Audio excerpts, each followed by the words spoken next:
आप सुन रहे हैं सुनो किताब। हेलो स्टूडेंट्स, मेरा नाम है अन्विता कुमारी और आज हम पढ़ेंगे आपकी पुस्तक का पाठ 3। तो आपको पता है आपकी पुस्तक का ये पाठ 3 सना सना हाथ जोड़ी हम पढ़ रहे थे, जिसकी लेखिका है मधु काकरिया जी।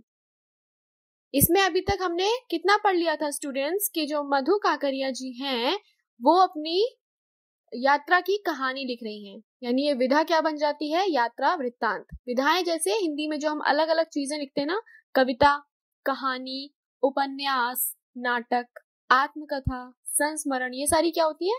विधाएं। वैसे ही एक विधा होती है यात्रा वृत्तांत, यानी अपनी यात्रा के अनुभवों को, उसकी कुछ कहानियों को लिखना।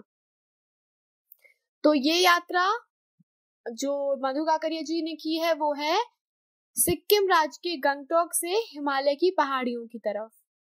तो अभी तक हमने पढ़ा था कि लेखिका वहां पे जाती हैं और कंचनजुंगा पहाड़ी को देखना चाहती हैं, लेकिन बालकनी से देख नहीं पाती हैं। रास्ते भर की खूबसूरत नजारों के उन्होंने वर्णन किया है। साथ ही यह भी बताया है कि जो पहाड़ पे रहने वाले लोग हैं वो कितने मेहनती हैं। एक तरफ वहां का जीवन प्राकृतिक सौंदर्य से, प्राकृतिक सुंदरता से भरा हुआ है, तो दूसरी ओर जीवन की कुछ अभाव, कुछ कमियां उन्हें पूरी तरह खुश नहीं होने देती। वो मेहनत कर करके कमियों में अपना जीवन बिता बिता के रहते हैं। तो ये सुंदरता और दर्द का मिश्रण हम इस यात्रा वृत्तांत में पढ़ रहे थे। उसके बाद क्या हुआ था?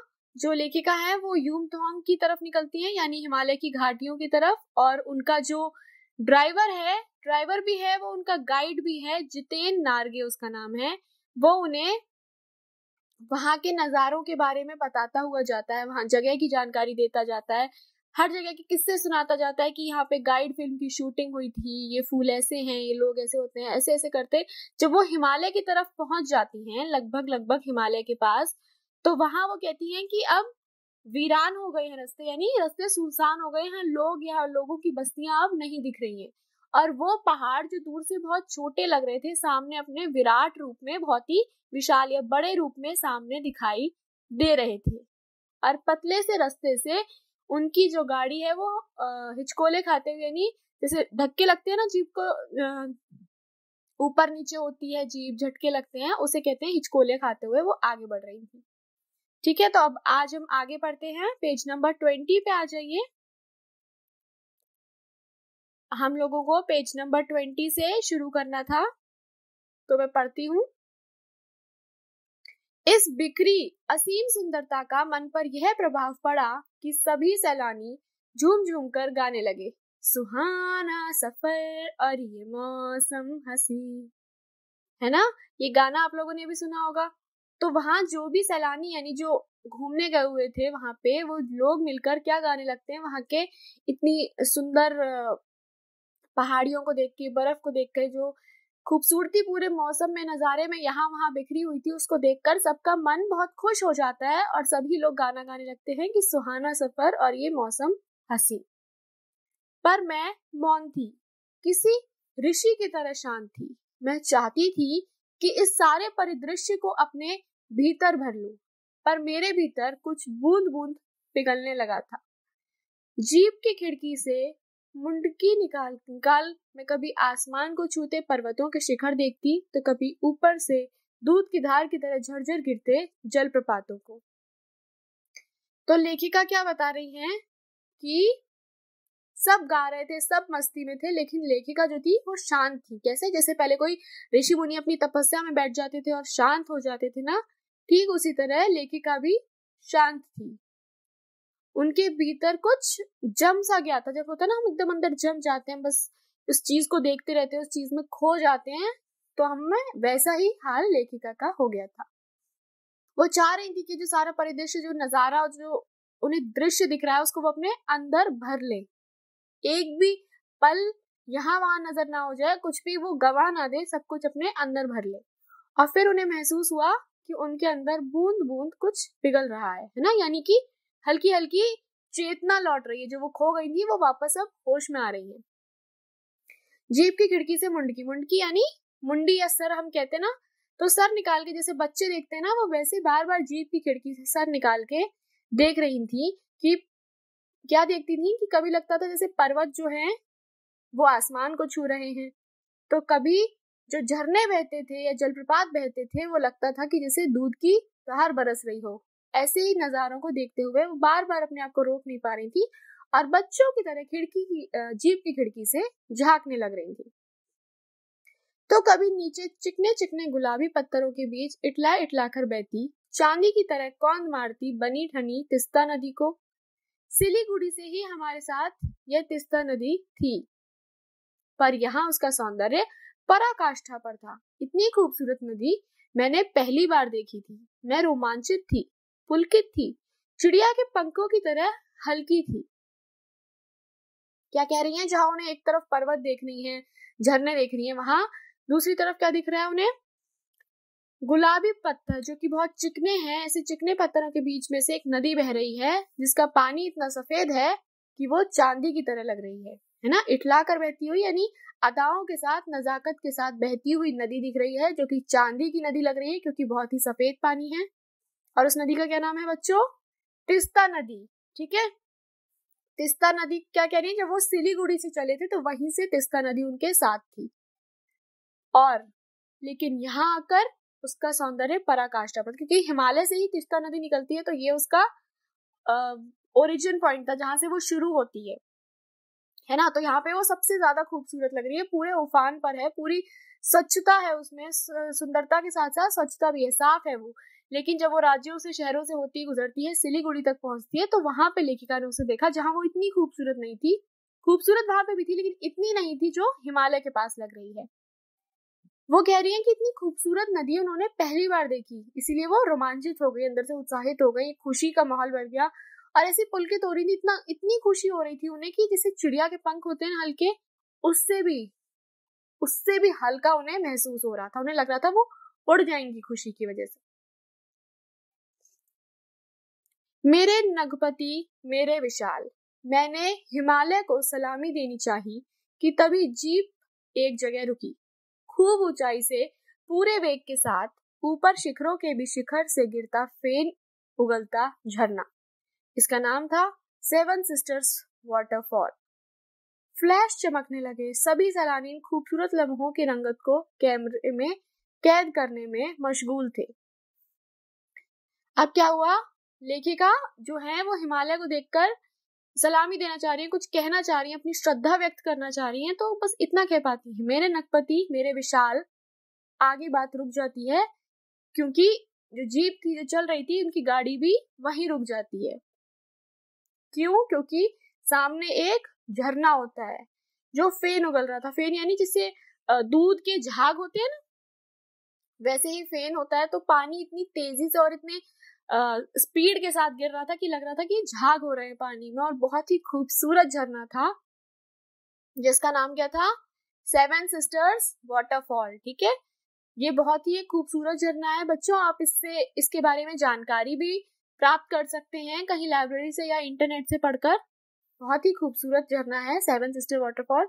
उसके साथ ही क्या होता है, वहां फ्लैश चमकने लगते हैं, यानी लोग अपने अपने कैमरे में वो फोटो खींच लेना चाहते हैं, कैमरे में कैद करने में मशगूल थे, यानी कैमरे में वो फोटो खींचने में व्यस्त हो गए थे। आपको भी कोई चीज, आप कहीं घूमने जाते होंगे है ना, तो आसपास कुछ दिखता होगा अच्छा, तो आप क्या सोचते होंगे? फोटो खींच लूं, फोन में खींच लूं, कैमरे में खींच लूं, कहीं खींच लूं, लेकिन खींच लूं ताकि ये यादें हमेशा मेरे साथ रहे, है ना। ऐसा होता है ना, कोई भी अच्छी चीज जब हमें दिखती है तो हम उसका चित्र या फोटो खींच लेना चाहते हैं। वहीं वहां पे लोग उस झरने का भी फोटो खींच रहे थे। आदिम युग की किसी अभिषिक्त राजकुमारी सी मैं भी नीचे बिखरे भारी भरकम पत्थरों पर बैठे झरने के संगीत के साथ ही आत्मा का संगीत सुनने लगी। थोड़ी देर बाद ही बैठी जलदारा ने पाँव डुबोया तो भीतर तक भीग गई। मन काव्यमय हो उठा, सत्य और सौंदर्य को छूने लगा। अब क्या कह रही है वो? आदिम युग की यानी बहुत ही प्राचीन काल की, पुराने समय की किसी अभिशप्त राजकुमारी, यानी जो शापित हो, जिसे श्राप दिया गया हो, ऐसी राजकुमारी सी वो बैठ गई। क्यों? क्योंकि वो एकदम शांत चुपचाप अलग जाके बैठ गई थी कुछ पत्थरों पे, भारी भरकम पत्थर यानी जो चट्टाने जैसी होती है ना पत्थरों की, उस पे बैठ गई थी।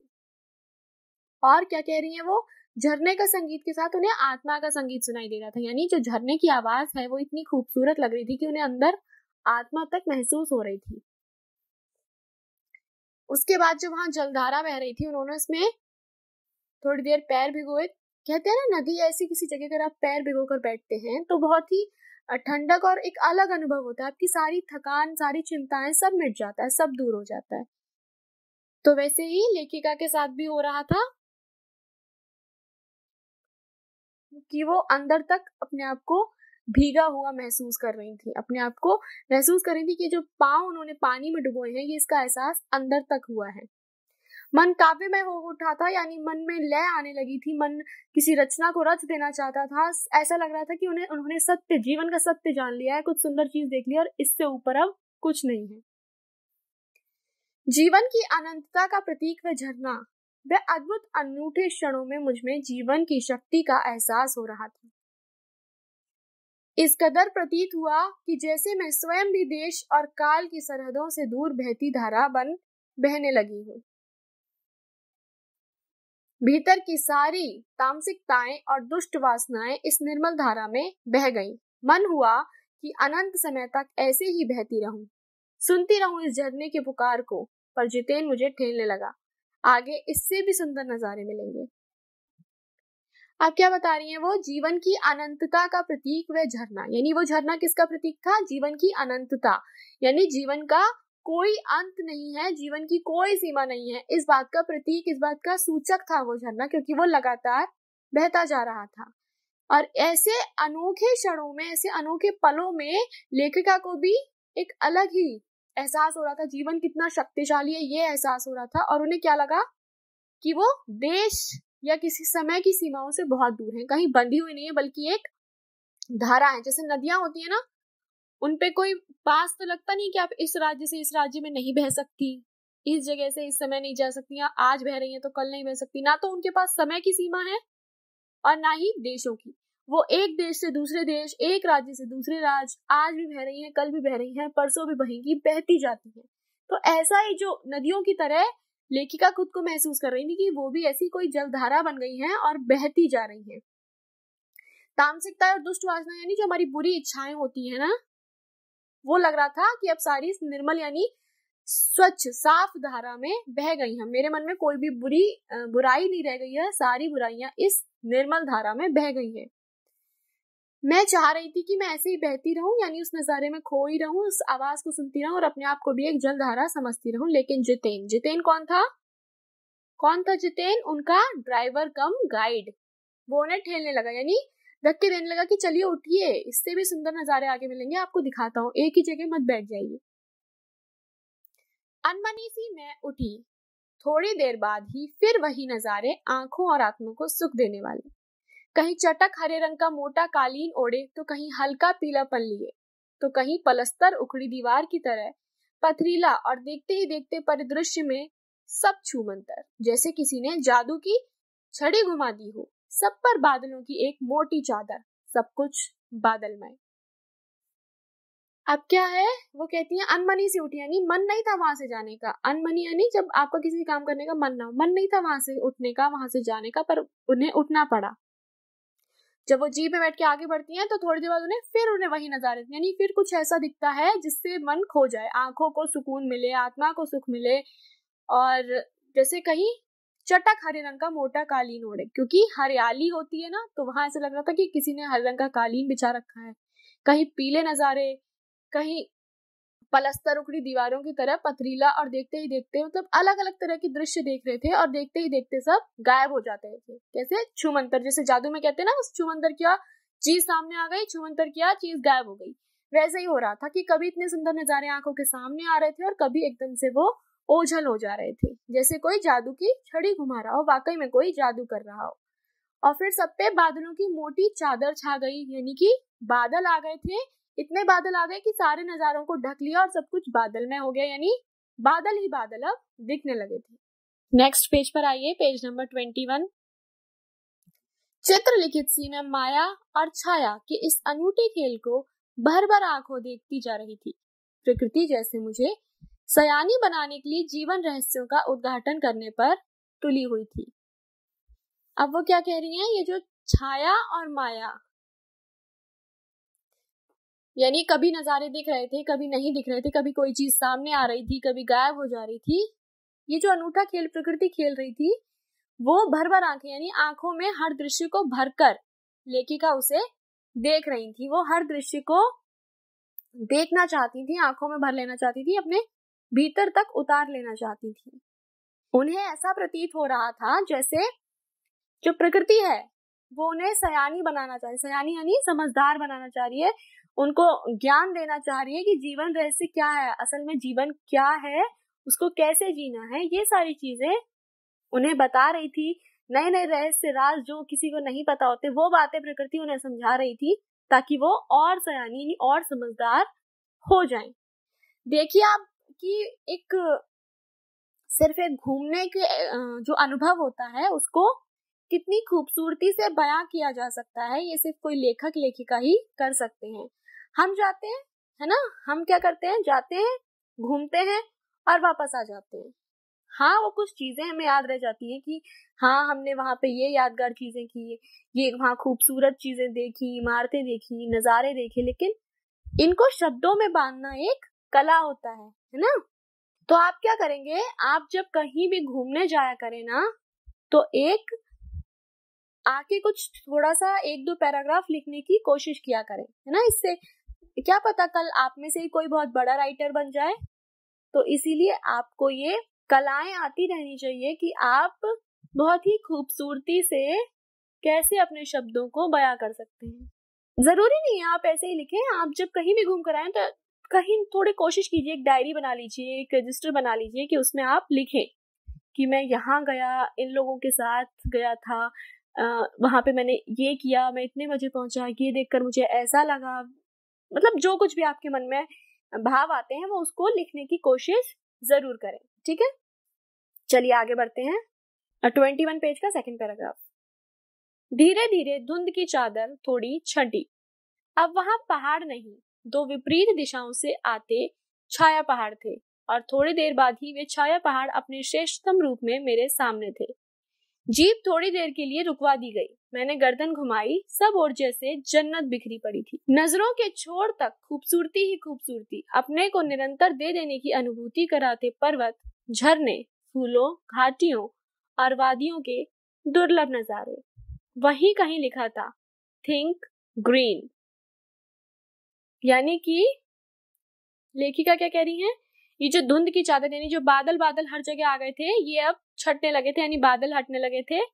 अब वहां क्या कह रही है, पहाड़ नहीं थे, बल्कि दोनों दिशाओं में विपरीत यानी उल्टी दिशाओं में छाया पहाड़ थे। यानी ऐसा लग रहा था कि किसी ने शीशा रख दिया और एक तरफ जो पहाड़ है उनकी ही इमेज, उनकी छाया, उनका रिफ्लेक्शन दूसरी तरफ पड़ रहा है। दोनों तरफ के पहाड़ बिल्कुल एक जैसे लग रहे थे। और जब वो पास जाती गई तो थोड़ी देर में ही वो जो छाया पहाड़ थे वो अपने श्रेष्ठतम रूप में उनके सामने, यानी एकदम जो उनका आकार था, बड़े थे, सुंदर थे, वो उस रूप में उनके सामने आ गए। जब वो वहां पहुंचते हैं तो जीप को रुकवा दिया जाता है थोड़ी देर के लिए, क्योंकि नजारे देखने के लिए आप जब कहीं घूमने जाते हैं ऐसी जगह तो जीप रोक रोक कर ही चलते हैं। ऐसे ही वहां पे भी जीप रुकवा दी गई, और जैसे ही लेखिका गर्दन घुमाती है, यानी यहाँ वहां देखती हैं, तो उन्हें क्या दिखता है, चारों ओर जन्नत, यानी चारों ओर स्वर्ग जैसी खूबसूरती थी। हर जगह जहां तक आपकी नजर के छोर तक, यानी जहां तक नजर जा सकती थी, जहां तक आंखें देख सकती थी, वहां तक सिर्फ खूबसूरती ही खूबसूरती दिख रही थी। अपने को निरंतर दे देने की अनुभूति, यानी जो ये पहाड़ हैं, पर्वत हैं, झरने हैं, फूल हैं, घाटियां हैं, वादियां हैं, ये हमें क्या अनुभव कराते हैं कि अपने आप को कैसे समर्पित किया जाता है, दूसरों के लिए कैसे दे दिया जाता है। ये अनुभव कराते हुए जो नजारे थे इतने दुर्लभ जो आसानी से ना मिल सके, ऐसे नजारे थे कि आपकी नजर हट ही नहीं सकती। तो वही वो बताती हैं कि वहां कहीं क्या लिखा था, थिंक ग्रीन, यानी कि हरियाली के बारे में सोचिए, हरियाली लगाए, आसपास हरियाली होना कितना जरूरी है, आवश्यक है। आश्चर्य, पल भर में ब्रह्मांड में कितना कुछ घटित हो रहा था।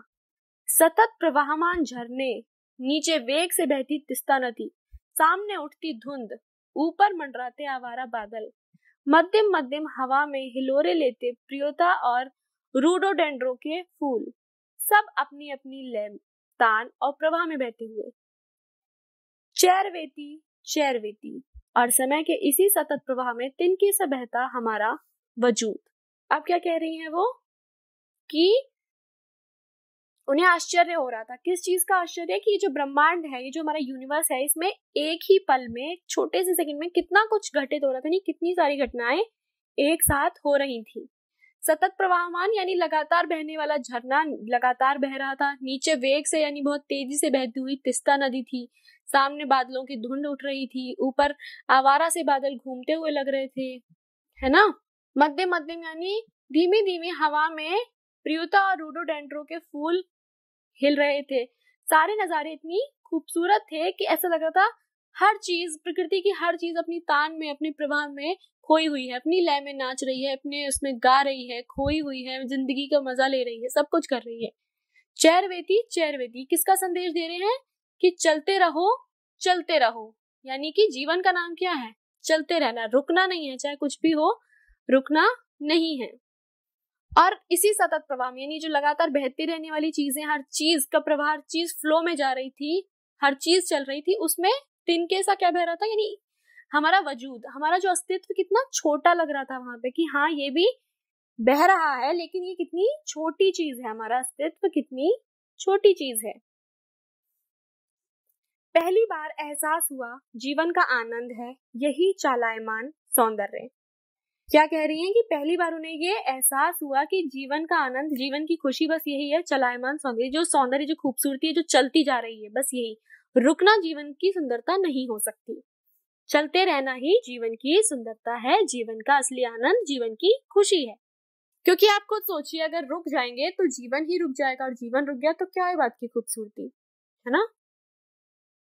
संपूर्णता के उन क्षणों में मैंने इस बिखरे सौंदर्य से इस कदर एकात्म हो रहा था कि भीतर भीतर की रेखा, भीतर बाहर की रेखा मिट गई थी। आत्मा की सारी खिड़कियां खुलने लगी थी। मैं सचमुच ईश्वर के निकट थी। सुबह सीखी प्रार्थना फिर होठों को छूने लगी थी। साना साना हाथ जोड़ी कि तभी वह अतीन्द्रिय संसार खंड खंड हो गया। वह महाभाव सूखी टहनी सा टूट गया। क्या हुआ अब? वो कह रही है संपूर्णता के संपूर्णता के क्षण, यानी कि वो पल जिसमें एहसास हो रहा था कि सब कुछ संपूर्ण है, सब कुछ पूरा हो गया है। वो जो पल थे जिसमें सब कुछ पूरा है ऐसा महसूस हो रहा था, उसमें जो ये खूबसूरती हर ओर बिखरी हुई थी, उसमें मन ऐसा खो रहा था और ऐसा एकात्म हो गया था कि भीतर बाहर की रेखा, यानी अंदर हम अलग हैं, बाहर हम अलग हैं, ये बाहर की नजारे अलग हैं, बाहर की चीजें अलग हैं, ये सब सीमाएं खत्म हो गई थी। प्रकृति और हमारे बीच की सीमा खत्म हो गई थी और लेखिका जो है वो उस प्रकृति में खो गई थी। अब वो अंतर नहीं कर पा रही थी कि वो अलग है, उनकी आत्मा अलग है, प्रकृति अलग है। और इसको कहते हैं आत्मा को जान लेना। जब वो आत्मा को इतना समझ गई थी, आत्मा की खिड़कियां खोल ली थी, प्रकृति के अंदर घुस गई थी, तो उन्हें क्या लग रहा था? वो ईश्वर के, परमात्मा के निकट पहुंच गई हैं। और इसीलिए उनके जो होठों पे दोबारा से वो प्रार्थना आने लगी जो उन्होंने सुबह सुनी थी, कि साना साना हाथ जोड़ी। सुबह उन्होंने प्रार्थना सुनी थी एक नेपाली युवती के मुंह से, साना साना हाथ जोड़ी, यानी कि छोटे छोटे हाथ जोड़ के प्रार्थना करती हूँ कि मेरे मन में कोई बुराई या बुरे विहाव ना आए। वही उस समय उनके मुंह पे आ ही रही थी कि ये जो सपनों का संसार था वो खंड खंड हो गया, यानी बिखर गया। और ये जो महाभाव, ये जो अनोखा भाव जो उन्हें महसूस हो रहा था, बहुत महान भाव उन्हें महसूस हो रहा था, वो सूखी टहनी की तरह अचानक से टूट गया। क्यों टूटा? देखिए, दरअसल मंत्र मुग्ध सी मैं तंद्रिल अवस्था में ही थोड़ी दूर तक निकल आई थी कि अचानक पांव पर ब्रेक सी लगी, जैसे समाधिस्थ भाव में नृत्य करती किसी आत्मलीन नृत्यांगना के नुपुर अचानक टूट गए हों। मैंने देखा इस अद्वितीय सौंदर्य से निरपेक्ष कुछ पहाड़ी औरतें पत्थरों पर बैठी पत्थर तोड़ रही थी। गुथे आटे सी कोमल काया पर हाथों में कुदाल और हथौड़े, कईयों की पीठ पर बंधी डोको, डोको होती है बड़ी टोकरी, तो डोको में उनके बच्चे भी बंधे हुए थे। कुछ कुदाल को भरपूर ताकत के साथ जमीन पर मार रही थी। अब क्या हुआ, वो मंत्रमुग्ध थी, इस खूबसूरती में खो गई थी। तंद्रिल अवस्था, जैसे हल्की हल्की नींद आ रही हो ऐसी अवस्था में थी और काफी दूर निकल आई थी। तभी पाँव पर ब्रेक लगे। कैसे? वो कह रही है जैसे कोई नृत्यांगना यानी नृत्य करने वाली महिला हो और वो नाचते नाचते अपने नृत्य में इतनी खो गई हो कि अचानक उसके जो नुपुर है यानी उसकी जो पायलें हैं वो टूट जाएं। तो जैसे उसका ध्यान भंग होगा उसी तरीके से लेखिका का ध्यान भी भंग हो जाता है ना, और उसका फिर ध्यान जाता है कि क्या देख रही हूँ मैं, इतनी अद्वितीय सौंदर्य, इतनी अनोखी खूबसूरती के बीच क्या देख रही हूँ मैं कि कुछ पहाड़ी औरतें वहां पत्थरों पर बैठी पत्थर तोड़ रही थी। अब पहाड़ी औरतों की सुंदरता का देखिए लेखिका ने कैसे वर्णन किया है। गुथे आटे सी कोमल काया, यानी जब हम रोटी बनाने के लिए आटा को गूंथ देते हैं तो वो कितना सफेद और चिकना हो जाता है ना, एकदम वैसे ही उनका शरीर एकदम सफेद और चिकना लग रहा था। और उनके उस खूबसूरत हाथों में क्या था? कुदाल, हथौड़े। और बहुत सी महिलाओं के पीठ पर डोको यानी वो बड़ी टोकरियां होती हैं वो बंधी हुई थी, जिसमें उन्होंने अपने बच्चे, अगर किसी के छोटे बच्चे हो तो आप गोद में लेके काम नहीं कर सकते, इसलिए उन्होंने उस टोकरी में बच्चों को बैठा रखा था। और फिर कुदाल को जितनी ताकत थी वो भरपूर ताकत के साथ जमीन पे मार के पत्थर को तोड़ रही थी। लेकिन आखिर क्यों? अब देखिए यहाँ पे शुरू होता है कि खूबसूरती के बीच कैसे दर्द जो है वो पहाड़ों में मिला हुआ है। इतने स्वर्गीय सौंदर्य, नदी, फूलों, वादियों और झरनों के बीच भूख, मौत, दैन्य और जिंदा रहने की यह जंग, मातृत्व और श्रम साधना साथ साथ। वहीं पर खड़े BRO यानी बोर्ड रोड ऑर्गेनाइजेशन के एक कर्मचारी से पूछा मैंने, यह क्या हो रहा है? अब वो क्या बता रही हैं कि जो इतने स्वर्ग जैसा सौंदर्य, यहाँ पे स्वर्गीय सौंदर्य यानी स्वर्ग जैसा सुंदर नजारे हैं और नदियां हैं, फूल हैं, वादियां हैं, झरने हैं, इसके बीच में ये क्या दिख रहा है कि अपनी भूख को, मौत को और दीनहीन दशा से लड़ने के लिए, जिंदा रहने के लिए एक लड़ाई हो रही है। मातृत्व यानी क्योंकि बच्चे साथ में हैं तो वो ममता की भावना भी है, श्रम साधना यानी मेहनत, ये दोनों भावनाएं साथ में निभाई जा रही हैं कि जिंदा रहने के लिए लड़ाई करनी है, पेट को पालने के लिए कमाना भी है, श्रम साधना करनी है, मेहनत भी करनी है, अब बच्चों को भी देखना है क्योंकि आप माँ हैं, तो दोनों चीजें साथ में निभाई जा रही हैं, मातृत्व और श्रम साधना। वहीं पे एक व्यक्ति खड़े थे, बोर्ड रोड ऑर्गेनाइजेशन के कोई कर्मचारी, उनसे लेखिका ने पूछ लिया कि ये क्या हो रहा है। नेक्स्ट पेज पर आ जाइए, पेज नंबर 22 पर। उसने चुलबाजी के अंदाज में बताया कि जिन रास्तों से गुजरते हुए आप हिम शिखरों से टक्कर लेने जा रही हैं, उन्हीं रास्तों को ये पहाड़ें चौड़ा बना रही हैं। चुलबाजी के अंदाज में बताया यानी कि एक तीखा सा व्यंग करते हुए या मजाक करते हुए बताया कि जिन रास्तों से होते हुए आप हिम शिखर यानी बर्फ के पहाड़ों से टक्कर लेने जा रही है, यानी जो नजारे देखने जा रही हैं, जो बर्फ के सुंदर पहाड़ देखने जा रही हैं, ये जो रास्ते हैं ना, ये पहाड़ पे रास्ते इतनी आसानी से तो होते नहीं है, तो इन रास्तों को पत्थर काट काट के चौड़ा बना रही हैं ये पहाड़ें। कैसे? अपनी मेहनत से। ये देखिए यहाँ पे आपको ये भी पता चलेगा कि जो वो कर्मचारी है BRO का, वो लेखिका को एक तरह से आप कह सकते हैं उसने तंज कसा कि बाहर के जो सैलानी आते हैं या हम लोग कहीं घूमने जाते हैं तो बस वहां घूम कर आ जाते हैं और वहां नजारों का मजा लेके आ जाते हैं, लेकिन हम ये नहीं सोचते कि ऐसी दुर्लभ जगहों पे आना मुमकिन कैसे हुआ, किसकी वजह से हुआ, है ना। तो वही उसने उन्हें एहसास करवाया कि देखिए आप घूमने तो आ गई हैं यहाँ पे और घूमकर चली भी जाएंगी, लेकिन ये जानना भी जरूरी था लेखिका को कि जिन रास्तों से वो गुजर रही हैं वो रास्ते आखिर बने कैसे। और वो जब उन्होंने अपनी आंखों से देख लिए तो उनको अब एक अलग सी चुभन भी महसूस हो रही है कि इस खूबसूरत धरती पे सब घूम के चले जाते हैं, लेकिन ये जो पहाड़ी स्त्रियां हैं, पहाड़ी स्त्रियां, ये कितनी मेहनत से रास्ता बना रही हैं ताकि जो लोग हैं उन्हें सुविधा हो, कोई परेशानी ना हो आने जाने में, और इनका भी जो कमाई है वो चलती रहे, है ना। बच्चों को भी साथ रख रही है, मेहनत भी कर रही है। कितनी खूबसूरत और दर्द बड़ी दास्तान यहाँ पे व्यक्त हो रही है। तो आगे की जो कहानी है वो अब हम अगले ऑडियो में करेंगे। धन्यवाद। सुनो किताब से सुनने के लिए आपका धन्यवाद।